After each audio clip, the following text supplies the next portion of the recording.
Hey folks, Ben Alexander here with the Charge Show. I normally don't do these videos very often. I usually sit and talk about the latest EV news from around the world. But every now and then I do a quality control check like this, where I go really close and try to give you a good insight into the quality and just go right near the edges. This one is of the Zeekr, and it was really hard to do. The lighting was terrible. Everything in the room where I was doing it, the lighting was banding on the camera, as they call it. So it was very hard to actually film this, and it was a bit dark. And I only had about 6 or 7 minutes to do this. So here is the niggly little bits of the car. I tried to get what I could in the time I had before they actually closed, because I stumbled upon Zeekr in Amsterdam. So I've never seen that. Looks like plastic to me on the end there. Can't imagine that being actually plastic, but it looks like plastic, doesn't it? So that may or may not be a concern. I don't know. If are they using plastic on the on the rod ends there? So the car basically looked and felt kind of like a Volvo. I'm going to say just like a Volvo, as you would expect, because it's a Zeekr. But obviously there's the little trouble that they've had recently, which I won't talk about now. I'll leave that for a later video. Yeah, really impressive. All the finish, really shiny, really consistent.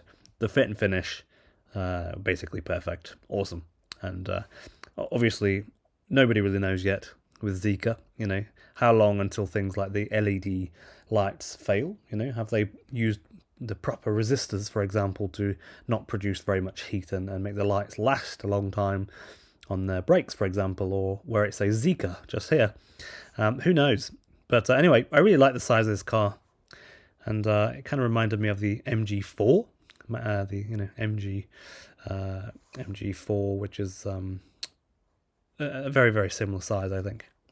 And I also like the ergonomics of the MG4, and I haven't driven this car, obviously. I only had a few minutes with it, but it actually felt like the MG4 to sit in, and I like it. I really like this car. I really do.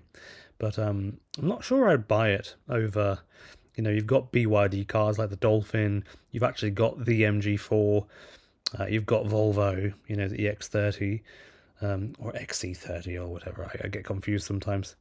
And I've currently got cold at the minute, so my head's not working. But and I actually saw one in the airport the other day. They parked one of those in one of the new Volvos in Gothenburg Airport, which was very nice. So the weak point is the screen. As you can see, it sort of is a bit glitchy. I'm not sure. I actually filmed this a bit more than what you're going to see here. This is a small clip of me playing with the screen. But, I tried to get it to do things, and I had to press it 3 times sometimes. And this just seems a bit glitchy, a bit laggy for my liking, for what is quite a pricey car. Obviously, it's more than Honda Jazz money, but it should still have better screen performance than that. It's not very similar to a Tesla or something, for sure. But overall, it's a nice looking car. And this badge reminds me of Tesla too, by the way, where, the New Highland Tesla. And they've done a very similar thing with the word Tesla on the back. So let me know what you think about it in the comments. I'm interested to know, would you buy one if you lived in Europe? This was in Amsterdam, so they're obviously trying to sell it to European people. What do you think? Let me know in the comments. And yeah, excited to read your comments.